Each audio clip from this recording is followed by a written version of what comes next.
it's Jack from Cultaholic.com, back again with another news video. There's lots of noteworthy stuff coming off the back of Clash of Champions actually, but we did release a news video in the early hours of this morning with a lot of other stuff as well, so to get the full picture, you should probably watch both news vids. But this is the one we're talking about right here and now, so without any further ado, let's take a look at those headlines. First of all, a WWE Superstar who was pulled from Clash of Champions last night is said to be angry. Next up, we take a look at an update on WWE offering new contracts to their talent. And finally, we look also at an expected return date for a WWE SmackDown Superstar. So yes, first of all, according to Dave Meltzer on Wrestling Observer Radio, one of the superstars from Clash of Champions who was pulled from the event at the last second is apparently quite angry, but it's hard to work out from Meltzer's wording what exactly they are angry about. So we'll take a look at that in just a second, but first the identity of the superstar in question. It's Nia Jax. Now, two matches were removed from the Clash of Champions card because some of the competitors were medically uncleared, which, you know, a lot of people are taking to mean, you know, COVID related stuff, which, let's face it, it probably is. And in fact, various news outlets have been reporting, you know, word from various different sources they've got in WWE, which seem to strongly imply that yes, this indeed was what caused the last minute changes. So, Nikki Cross was pulled from her title match against Bayley for the SmackDown Women's Championship. Obviously then Asuka answered the challenge and we had a little bit of a brief Asuka and Bayley encounter. And the other match that was pulled was the women's tag title match between Nia Jax and Shayna Baszler and the Riot Squad. And yeah, according to Meltzer, Nia Jax wasn't very happy about this. So Meltzer said that Nikki Cross and Shayna Baszler and Nia Jax were all called. They weren't medically cleared. That was the wording. Nia Jax got really mad about that, by the way, but the actual issue is that it's the COVID situation. I know at least one of the three, and I think two of the three do not have COVID, but they were in contact with someone who does. WWE were afraid of a COVID spread. They were in contact with others who had been exposed to COVID, so they were not allowed on the show. It makes sense. But from his wording there, in that wonderful Dave Meltzer way, it's actually hard to work out what Nia Jax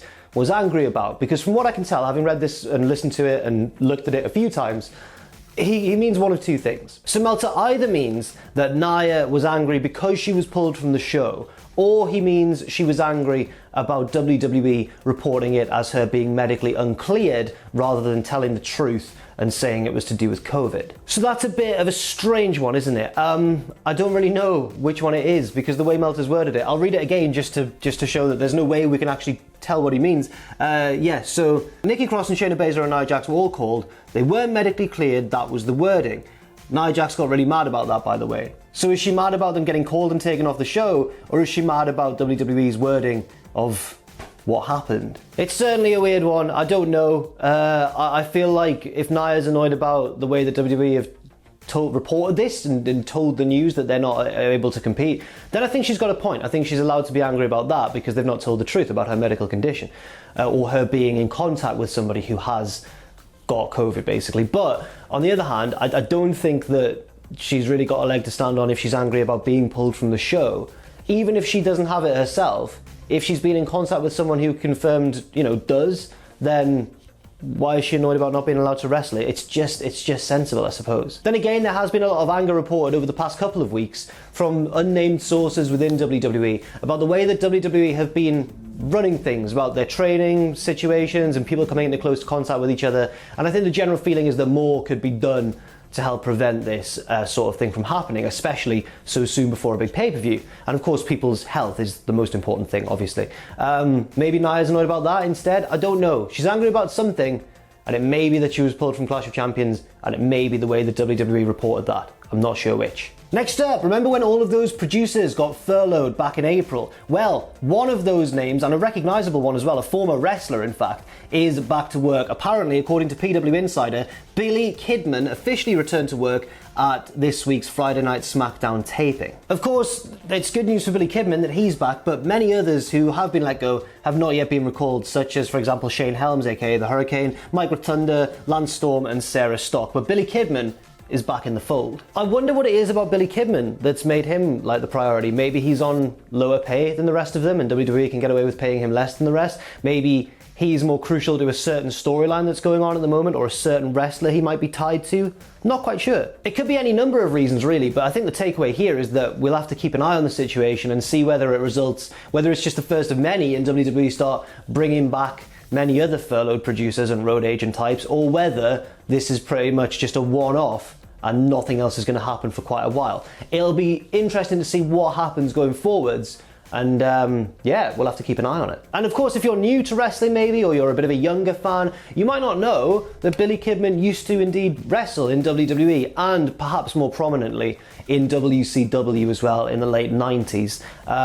Great high flyer, lovely shooting star press on him. Maybe he's helping produce some of the more high flying matches, I don't know. Maybe they thought, right, we're about to give Lince Dorado this mega push. We need a producer in who knows how to produce an excellent high flying match. Lince, we'll give Billy a call, don't you worry about it, mate. That's what I hope's happened.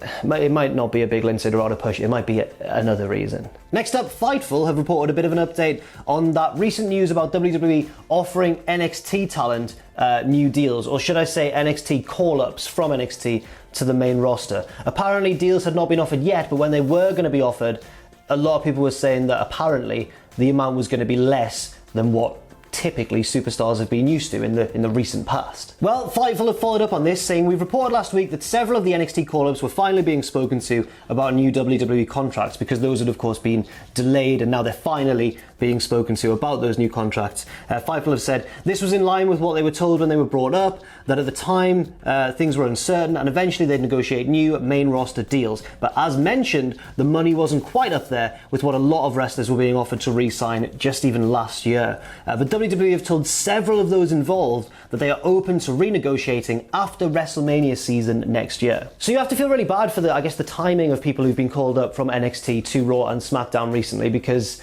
it's happened during perhaps the worst time for that to happen. Now they've been offered less than what they would have been offered last year. But I guess the light at the end of the tunnel is if WWE are telling them the truth, that next year they can renegotiate the contracts after WrestleMania season. It seems like quite a way away, but I guess it is only realistically a few months. But obviously, you know, you want to be, if you're a wrestler, you want to be making as much money as you can in WWE, so I do sympathise with those call-ups. Nevertheless, we'll see what happens with that news. I'm assuming this means people, who's been recently called up? People like Keith Lee, Bianca Belair, that sort of thing. I'm guessing that maybe this won't affect, how they're portrayed on TV. I was thinking maybe WWE would be less likely to give them a big push if they were offering them less money and then they were going to renegotiate with them after Mania. No, in fact, does it mean that WWE might give them more of a push, treat them better, book them better, because they want to keep them sweet until the end of WrestleMania season and then a new deal will be renegotiated? I don't know. It'll be interesting to see what happens, and even if it does have any sort of effect on the booking, I don't know. But obviously Keith Lee was looking likely for a bit of a push, but he was absent from the Clash of Champions card. Bianca Belair kind of dips in and out of Raw a lot. I think they're both very good, just to name two examples on Raw currently. So yeah, I wonder what's going to happen. Next up, Alex McCarthy of TalkSport has reported when Jimmy Uso of SmackDown is set to return to the ring. Of course, we saw Jimmy Uso last night at Clash of Champions making a bit of a cameo appearance in the main event, supporting his brother Jay, and eventually, throwing the towel in to stop Roman from just battering his brother. It was nice to see Jimmy back after quite an absence, but according to Alex McCarthy, he's still a little bit away from an in-ring return. So over the weekend, McCarthy tweeted, Jimmy Uso is on course to return to action from his knee injury in January/February 2021. Jey Uso told me. So this comes directly from Jimmy Uso's own brother. Jimmy sustained a torn ACL during the triple threat ladder match at WrestleMania 36, that match against John Morrison and Kofi Kingston.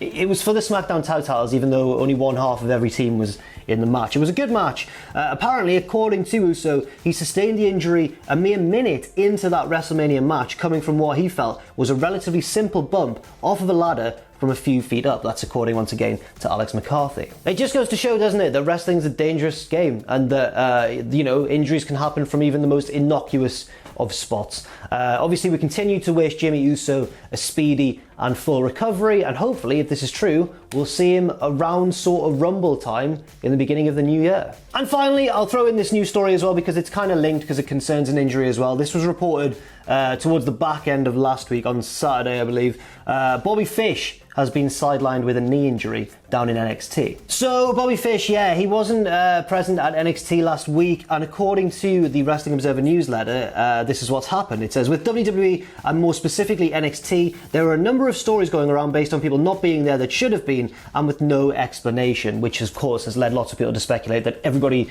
has got COVID or has been in contact with somebody who's got COVID. But in according to the Wrestling Observer newsletter, in the case of Bobby Fish, that's not the case. Yeah, Meltzer said that Fish suffered what we were told was a minor knee injury training kickboxing and Brazilian Jiu-Jitsu, which is why he wasn't on TV, and it wasn't related to the pandemic. And Fish was one of the people that everyone was like, why is he not on NXT? Especially when his stablemate Kyle O'Reilly won that gauntlet eliminator match and got himself a title shot for the NXT Championship. You'd expect maybe Fish to come out and celebrate with him.